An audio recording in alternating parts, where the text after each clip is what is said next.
নমস্কাৰ নতুন এটা ভিডিঅ'লৈ আপোনালোক সকলোকে পুনৰবাৰ স্বাগতম জনাইছোঁ। JNP জৱাহৰ নৱোদয় বিদ্যালয়ত নতুনকৈ এডমিশ্যনৰ কাৰণে ইতিমধ্যে অফিচিয়েল নটিফিকেশ্যন আহি গৈছে। যিসকল ল'ৰা ছোৱালীৰ মাক দেউতাকে আপোনালোকৰ সন্তানটিক যদি নৱোদয় বিদ্যালয়ত পঢ়াব বিচাৰে বা যদি কোনোবা ল'ৰা ছোৱালীয়ে এই ভিডিঅ'টো চাই আছা তোমালোকৰ নতুনকৈ এডমিশ্যনৰ কাৰণে জাননী আহি গৈছে।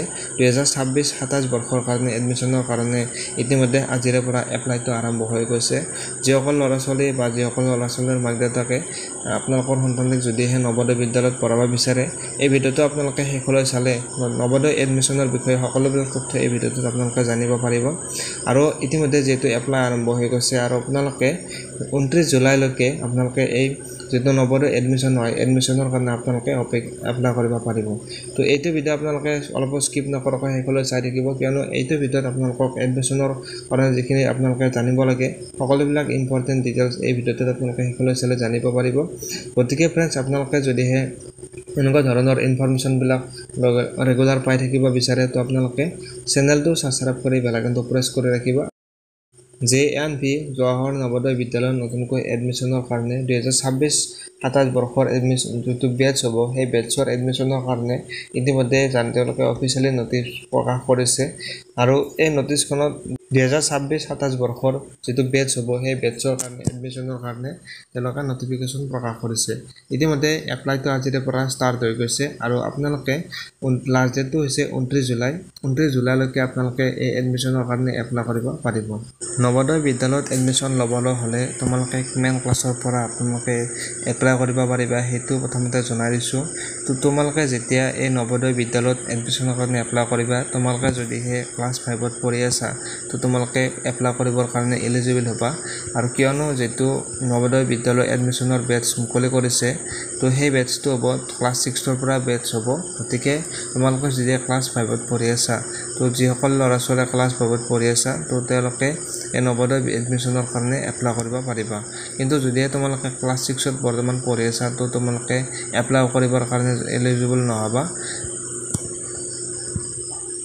অসমত যিহেতু বহুতকেইখন নৱোদয় বিদ্যালয় আছে, টোটেল তোমালোকৰ অসমত যদি বিদ্যালয় চাবলৈ যাওঁ টোটেল 29খন অসমত বিদ্যালয় আছে নৱোদয় বিদ্যালয়।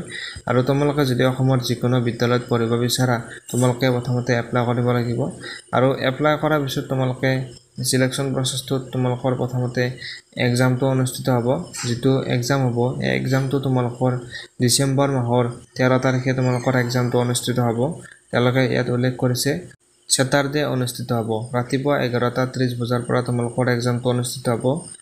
আৰু তোমালোকৰ যিটো এক্সাম অনুষ্ঠিত হ'ব সেই এক্সামটো তোমালোকে ইংলিছ, হিন্দী, আছামিজ, বড়ো, গাৰো, বেংগলী, মণিপুৰী, মেইটেক যিকেইটা তোমালোকক ভাষা জনালোঁ লেংগুৱেজ, সেই লেংগুৱেজ গোটেইকেইটা লেংগুৱেজতে তোমালোকে এক্সামকেইটা দিব পাৰিবা।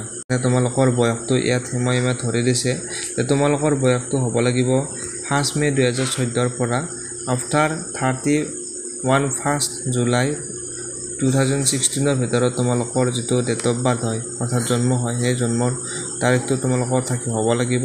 তেতিয়া তোমালোকে এই নৱোদয় এডমিশ্যনৰ কাৰণে এলিজিবল হ'বা। এতিয়া তোমালোকক জনাই দিছোঁ যে তোমালোকৰ যিটো এক্সাম হ'ব এক্সামটো তোমালোকৰ কি ছাবজেক্ট থাকিব, টোটেল কিমান নম্বৰ থাকিব সেইটো তোমালোকক জনাই দিছোঁ। ইয়াত তোমালোকৰ মেণ্টেল এবিলিটি টেষ্ট, তাত তোমালোকৰ কুৱেশ্যন থাকিব 40টা আৰু নম্বৰ থাকিব 50 নম্বৰ। তাৰপিছত তোমালোকৰ এৰিথমেটিক্স টেষ্ট, তাত তোমালোকৰ 20টা কুৱেশ্যন থাকিব, নম্বৰ তোমালোকৰ 25 নম্বৰ থাকিব। আৰু যিটো লেংগুৱেজ টেষ্ট হয় সেই লেংগুৱেজ টেষ্টত তোমালোকৰ কুৱেশ্যন থাকিব 20টা আৰু মাৰ্ক থাকিব 25 নম্বৰ। টোটেল তোমালোকৰ 100 নম্বৰৰ কুৱেশ্যন 100 নম্বৰ তোমালোকৰ থাকিব আৰু টোটেল কুৱেশ্যন 80টা থাকিব। আৰু সময় থাকিব তোমালোকৰ এক্সামত 2 ঘণ্টা। 2 ঘণ্টাত তোমালোকে এই এক্সামটো দিব লাগিব। তো এইটোৰ বিষয়ে তোমালোকে নিশ্চয় গম পালা। টাইমটো জনাই দিছোঁ তোমালোকক ইতিমধ্যে যে 11:30 বজাৰ পৰা তোমালোকৰ এক্সামটো অনুষ্ঠিত হ'ব। তো তোমালোকে যদিহে নৱোদয় বিদ্যালয়ত পঢ়িব বিচাৰা, তোমালোকে এডমিশ্যন ল'ব বিচাৰা তো তোমালোকে এই এডমিশ্যনৰ কাৰণে তোমালোকে যিটো এপ্লাই হয় এপ্লাইটো তোমালোকৰ চলি আছে, তোমালোকে এতিয়া এপ্লাই কৰিব পাৰা। যদিহে তোমালোকে ইয়াৰ বিষয়ে অধিক আৰু ডিটেইলছত জানিব বিচাৰা তেনেহ'লে তোমালোকে লিংকটো ডেছক্ৰিপশ্যনত দিয়া আছে। তো তো তোমালোকৰ ডেছক্ৰিপশ্যনত যাই কিনে তোমালোকে অধিক যিটো নটিফিকেশ্যন হয় নটিফিকেশ্যনৰ পিডিএফটো তোমালোকে ভালদৰে এবাৰ নিজে চেক কৰি চাব পাৰিবা তো যদিহে তোমালোকে ভিডিঅ'টো ভাল পালা তেনেহ'লে ভিডিঅ'টোত এটা লাইক কৰি দিবা আৰু চেনেলটো তোমালোকে যদি নতুনকৈ ভিজিট কৰিছা চেনেলটো ছাবস্ক্ৰাইব কৰি বেল আইকনটো প্ৰেছ কৰি ৰাখিবা